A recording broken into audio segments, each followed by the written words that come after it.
Okay so आज की ये वीडियो थोड़ी ट्रिकी हो सकती है, लेकिन मुझे भरोसा है आप सब लोग आराम से ये सारी चीजें ऑलरेडी जानते होंगे। और अगर आपको गोजो की पावर्स के बारे में थोड़ा बहुत भी आइडिया है तो आई एम श्योर इस वीडियो के बाद आपका वो फेवरेट लिस्ट में काफी ऊपर चला जाएगा and you will begin to understand how much effortlessly Gege Akutami wrote this character and why he hates him. Gojo शायद इस सीरीज का सबसे कॉम्प्लेक्स कैरेक्टर में से एक है और जितनी कॉम्प्लेक्सिटी उसके बिहेवियर या डिसीजन में दिखती है उतनी ही उसके टेक्निक्स में है। मुझे नहीं पता हंटर हंटर के बाद मैंने एपिसोड्स को रोक कर कभी सर खुजाया हो कि ये टेक्निक कैसे होगी, और कसम से ये चीज हमेशा अच्छी नहीं लगती। इतने सारे टर्म्स कीवर्ड्स कई बार व्यूअर्स को ओवरवेम कर सकती हैं जो बैकफायर भी कर सकती है। और पर्सनली हंटर हंटर की इन्फो डंप मुझे बिल्कुल भी पसंद नहीं आती थी। इतने सारे रूल्स, इतने सारे टेक्निक्स और उन टेक्निक्स के अलग अलग तरीके, और इसीलिए ग्रीड आइलैंड आर्क ना सिर्फ काफी ज्यादा बोरिंग था लेकिन काफी ज्यादा फ्रस्ट्रेटिंग भी था पढ़ने में। जिस गलती को जुजुत्सु काइसेन ठीक करता है, कई जगह पे एक दो पेज ऐसे हैं स्पेशली कलिंग गेम के टाइम पे, लेकिन ज्यादातर काफी सटल वे में वो थोड़ी थोड़ी इन्फॉर्मेशन स्टोरी के दौरान देते रहता है, बजाय इसके कि एक ही पेज पे सारा कुछ पेल दो। और इतनी बकवास मैंने इसीलिए की क्योंकि गोजो सातोरू की पावर्स भी कुछ ऐसे ही डिफाइंड है। हमें इन तक उसकी पूरी नॉलेज नहीं थी। स्टार्ट से थोड़ा थोड़ा करके चीजें बताई गई और उनकी कॉम्प्लेक्सिटी को देखकर लगता है ठीक ही किया, वरना उन सबको समझने के लिए एक अलग से ट्यूशन क्लास लगानी पड़ती। सो लेट्स अंडरस्टैंड आखिर गोजो की टेक्निक्स आखिर है क्या और काम कैसे करती हैं।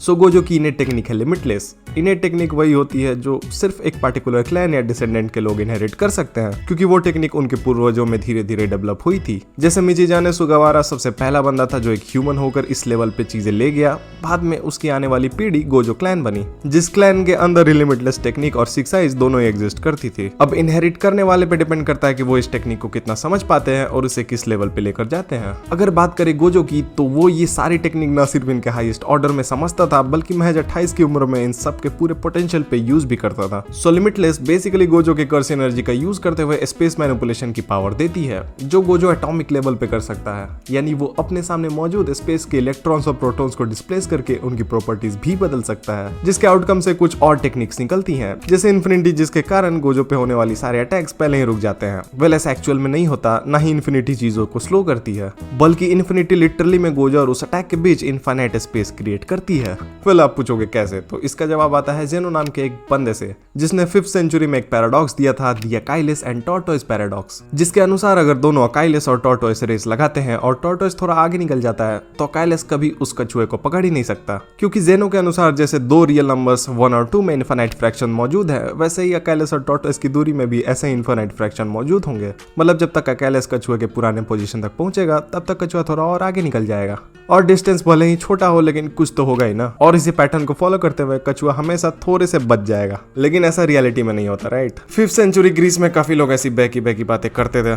एरिस्टोटल ने इस चीज को डिबंक किया, ये कहते हुए कि फ्रैक्शन को बांटना बिना फिजिकल कट के एक इमेजिनरी सोच है और कुछ भी नहीं। दो फाइनाइट चीजों के बीच इनफाइनाइट फ्रैक्शंस का अस्तित्व महज तब तक है जब तक आप उसे खुद बांट सकते हैं, वरना उन चीजों को काफी आसानी से ट्रांसवर्स किया जा सकता है। लेकिन यही कॉन्सेप्ट गोजो की कर्स टेक्निक रियलिटी में लेकर आती है। कोई भी ऑब्जेक्ट गोजो तक पहुंच नहीं सकती क्योंकि उसके और गोजो के बीच इनफाइनाइट फ्रैक्शंस के बीच वो ट्रैवल करते रह जाएगी और हमेशा स्लो होते हुए या रुकते हुए दिखेगी। इनिशियली गोजो इसे मैनुअली यूज किया करता था क्योंकि ओवरऑल ये उसके ब्रेन पे और कर्स एनर्जी आउटपुट पे काफी ज्यादा स्ट्रेन डाला करती थी, लेकिन बाद में ट्रेनिंग के जरिए गोजो ने इसे ऑटोमेटिक कर दिया। स्पीड, मास या फोर्स को ध्यान में रखते हुए ये गोजो के अराउंड खुद ही एक्टिवेट हो जाती है। एंड टू बी ऑनेस्ट यही थी सबसे कॉम्प्लेक्स टेक्निक, बाकी सारे तो आसान ही है। सो अगली टेक्निक है जुत्सु शिकी जुनतेन आओ, यानी कर्स टेक्निक लैप्स ब्लू। ये एक बाई प्रोडक्ट है लिमिटलेस और निगेटिव एनर्जी आउटपुट का, जिसमें गोजो अपने मन चाहे स्पेस के अराउंड एक निगेटिव एनर्जी का वैक्यूम छोड़ देता है, जिसके कारण दुनिया की न्यूट्रलिटी चैलेंज हो जाती है और इसी को इक्विलिब्रियम में लाने के लिए आसपास के सारे ऑब्जेक्ट्स उस गैप को फील करने में लग जाते हैं। गोजो ब्लू के अराउंड एक ब्लैक होल क्रिएट कर सकता है जो अपने पास के चीजों को खींचती रहती है, और इस होल की डायरेक्शन भी वो आसानी से कंट्रोल कर सकता है। गोजो की टेलीपोर्टेशन को कभी एक्सप्लेन नहीं किया गया, लेकिन मोस्टली लोगों का यही कहना है कि गोजो समहाउ ब्लू के नेगेटिव एनर्जी वाले एरिया में खुद को ला देता है और जहां उसे टेलीपोर्ट होकर जाना है वहां के एरिया को उसमें रैप कर देता है जहां वो पहले था, जिससे वो ऑटोमेटिकली टेलीपोर्ट हो जाता है। और यही काम वो दूसरों को टेलीपोर्ट करते हुए भी करता है। जुत्सु शिकी हानतेन आका, यानी curse energy reversal red. In short ये ब्लू का अपोजिट है और डाइवर्जेंस ऑफ इन्फिनिटी पे बेस्ड है, जितना मैं समझ पाया।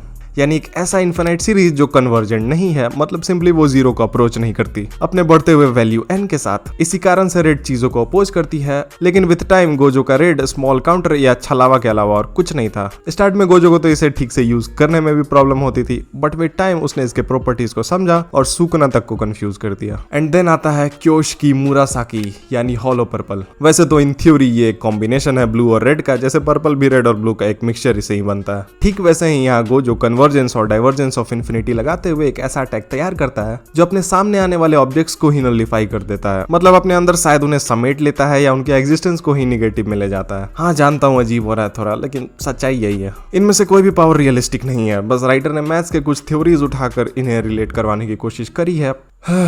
आफ्टर ऑल एडवांस मैथमेटिक्स भी तो इमेजिनेशन ही होती है। सो लिमिटलेस की पावर्स यहीं तक थी। आगे उसकी दूसरी भी और एबिलिटीज हैं जिनका ज्यादातर काम 6 आइज से है। रिवर्स कर्स टेक्निक यानी RCT। सो इनिशियली गोजो इसे परफॉर्म नहीं कर सकता था, लेकिन विद टाइम उसने ये भी सीख लिया और काफी मैसिव लेवल पे सीखा, इतना कि वो खुद के ब्रेन को हमेशा RCT से हील करते रहता है, जिसके ना मौजूद होने पे गोजो 6 आइज और लिमिटलेस का उस स्केल पे यूज नहीं कर पाता। और हमने देखा कि सुकना से फाइट के दौरान भी गोजो लगातार स्लाइसेस पड़ने के बावजूद RCT की मदद से जिंदा था। हालांकि वो दूसरों को हील नहीं कर सकता जैसे सुकना, यूता और शो को कर सकते हैं। New shadow style simple domain, ये एक एंटी डोमेन टेक्निक है जिसे मोस्टली डोमेन एक्सपेंशन से बचने के लिए यूज किया जाता है। ये नेरा में सतात्सु नाशिया ने इसे इजाद करा था ताकि कर्सिस से वो अपने फॉलोअर्स को बचा सके। फॉलिंग ब्लोसम इमोशन, ये टेक्निक भी डोमेन को खत्म करने के लिए यूज की जाती है और गोजो ने इसे बचपन में ही सीख लिया था, लेकिन सुकना से फाइट के पहले उसे इसे यूज करने की जरूरत ही नहीं पड़ी। जिसके बाद आएगा उसका खुद का डोमेन एक्सपेंशन अनलिमिटेड वॉइड, जो सामने वाले बंदे को अलग स्पेस में ले जाता है और उसे 2 साल की इन्फॉर्मेशन महज 1 सेकंड में दे देता है, जिससे ओपोनेंट का दिमाग ही न्यूट्रलाइज हो जाता है और उसके बाद उसके साथ गोजो जो चाहे वो कर सकता है। गलत मत समझना, हालांकि हमने देखा यूजी इस चीज से बिल्कुल इम्यून था, मे भी इसलिए क्योंकि वो गोजो के टच में था। शिबुया में भी गोजो ने डोमेन एक्सपेंशन को काफी प्रिसाइजली यूज करा था 0.2 सेकंड्स के लिए, ताकि बाकी बचे कर्सेस को मारा जा सके। गोजो दिन में एक साथ कई डोमेन खोलने वाला सुकना के अलावा एकमात्र बंदा है जिसे हमने सुकना के अगेंस्ट इसे अलग अलग तरीके से स्पैम करते हुए देखा। कई बार इसकी रेंज उसने काफी कम कर दी और कई बार बढ़ा दी, और एक बार तो मिलेवोलेंट श्राइन को भी बीट कर दिया, जिसके बाद सुकना पे इसके इन्फोडम मशीन का असर होने लग गया था। गोजो ने इन सारे एबिलिटीज को मास्टर किया with the help of 6 eyes, जो दुनिया को एक अलग नजरिए से दिखाती है, मोस्टली कर्स्ड नजरिए से। 6 आइज कोई ऑफेंसिव टूल नहीं है, ये बस गोजो की लिमिटेशंस को इनफाइनाइट करता है ताकि वो लिमिटलेस को उन ऊंचाइयों पे सीख सके जिस पे नॉर्मली पॉसिबल नहीं होती। 6 आइज की मदद से गोजो अनइवन एक्टिविटीज को भी नोटिस कर सकता है और इसी कारण से उसने तोजी के शियर प्रेजेंस को भी बचपन में डिटेक्ट कर लिया था। हर चीज, हर इन्फो जो भी नॉर्मली देखते हैं हम सब, गोजो उसे अलग तरीके से देखता है, उन तरीकों से जिसमें हम शायद इमेजिन भी नहीं कर सकते। और 6 आइज की स्ट्रेंथ को कम करने के लिए और इसके प्रैक्टिस को बढ़ाने के लिए गोजो ब्लाइंड फोल्ड यूज करता था। 6 आइज इतनी ज्यादा रेयर चीज है कि हिस्ट्री में कभी 2 6 आइज यूजर्स एक साथ एग्जिस्ट ही नहीं कर पाए। एक बार चांस था, लेकिन किंजाकू ने उन्हें बचपन में ही मार दिया। और मीजी पीरियड के बाद गोजो ऐसा पहला बंदा था जिसका जन्म 6 आइज और लिमिटलेस दोनों के साथ हुआ था। एंड देन आता है गोजो के ब्लैक फ्लैशेस। सो गोजो ब्लैक फ्लैशेस भी स्पैम कर सकता है और काफी आसानी से वो यूजी के रिकॉर्ड को भी तोड़ सकता था, ऐसा लग रहा था। ब्लैक फ्लैश वही टेक्निक है जिसका हिट इम्पैक्ट नॉर्मल से पावर में 2.5 से ज्यादा बढ़ जाता है। मतलब इनिशियली अगर इम्पैक्ट x होता है तो ब्लैक फ्लैश में वो x टू द पावर 2.5 हो जाता है। साथ ही गोजो कर्स मैनिपुलेशन भी कर सकता है, जैसा हमने उसे यूजी के जैसे ही अपने फिस्ट के अराउंड कर्स एनर्जी फायर को फॉर्म करते हुए देखा। And that's it I guess. So इन सारी चीजों को देखते हुए हम गेतो के बात पे यही कह सकते हैं कि हाँ और ना। मतलब हाँ, गोजो सातोरू स्ट्रॉन्ग है क्योंकि वो गोजो सातोरू है, लेकिन ऐसा नहीं भी है।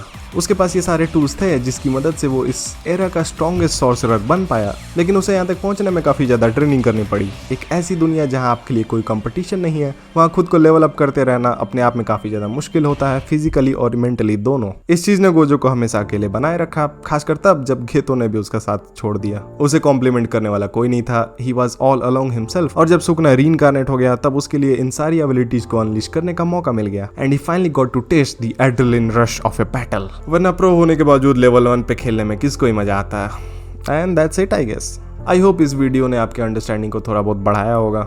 इतनी लंबी वीडियोस मैं यूजुअली बनाता नहीं अंटिल कोई मजेदार टॉपिक ना मिले। Hopefully we'll be exploring more such things about JJK, One Punch Man, One Piece and anime in general. पहली बार मेरी स्क्रिप्ट 2000 वर्ड्स की गई है, अब हो गई actually. So see ya, this is Sakit from Anenthusiast. Peace out, मिलते हैं।